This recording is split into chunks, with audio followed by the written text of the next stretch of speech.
There is a moment that comes long after the storm. It doesn't arrive with a trumpet blast or a grand finale. It comes quietly in the aftermath, after the rush of feeling has finally passed.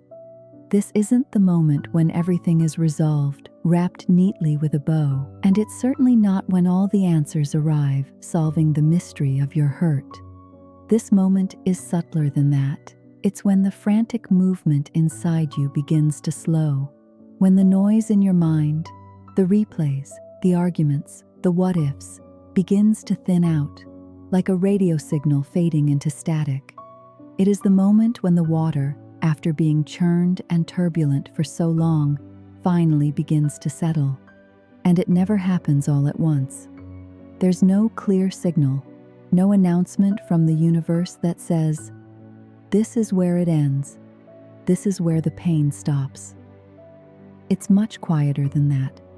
You just notice, one ordinary day, that you're no longer bracing yourself. You're moving through your life and realize your shoulders are down. Your jaw is unclenched. You take a full breath without even thinking about it. The memory is still there. The feeling hasn't disappeared. But it no longer crashes into you with the same force. It rests. It sits beside you, rather than within you. At first, that calm can feel unfamiliar, almost suspicious, like a trick. You might wonder if you're avoiding something, if you've gone numb, if you've stopped caring about something that once mattered deeply. But that isn't what this is. This is what happens when the water has done its work. It comes after the tears that needed to fall have already fallen, after the questions that clawed their way up your throat have already been asked, after the echoes have answered themselves. What's left isn't emptiness, it isn't a void, it's clarity without force, understanding without sharp edges. You're no longer replaying the moment, trying to change the ending. You've stopped arguing with the past, debating with ghosts that never respond. You're just here, in this room, in this breath, in this light. The feeling hasn't vanished, it has changed shape. It's no longer sharp enough to cut you, no longer urgent, demanding answers. It has been weathered by time.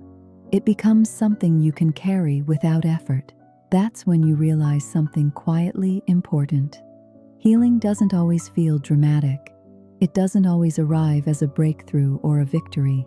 Sometimes healing feels like stillness, like standing near a vast lake at dawn, water that has stopped moving after a long night of wind, and in its surface, you see yourself clearly, not shattered, not incomplete, just present.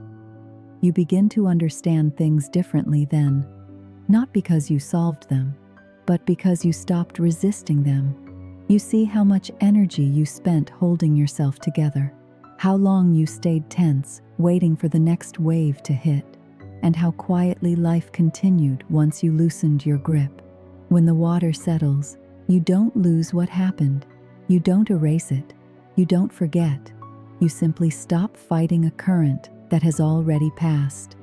There is relief in that, a deep, unspoken relief, not the kind that celebrates, the kind that exhales.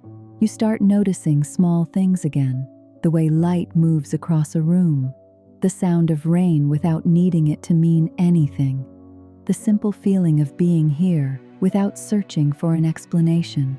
This isn't the end of the story. It isn't closure in the dramatic sense. It's acceptance, quiet and unperformed. You don't need to explain it. You don't need to label it. You don't need to prove that you're okay. The calm speaks for itself. And maybe that's the quiet truth this moment holds. That peace doesn't always come when everything makes sense. Sometimes it comes when you stop asking the water to carry more than it already has, when you allow it to settle, when you allow yourself to settle with it. And in that stillness, you realize something simple and true. Nothing is missing.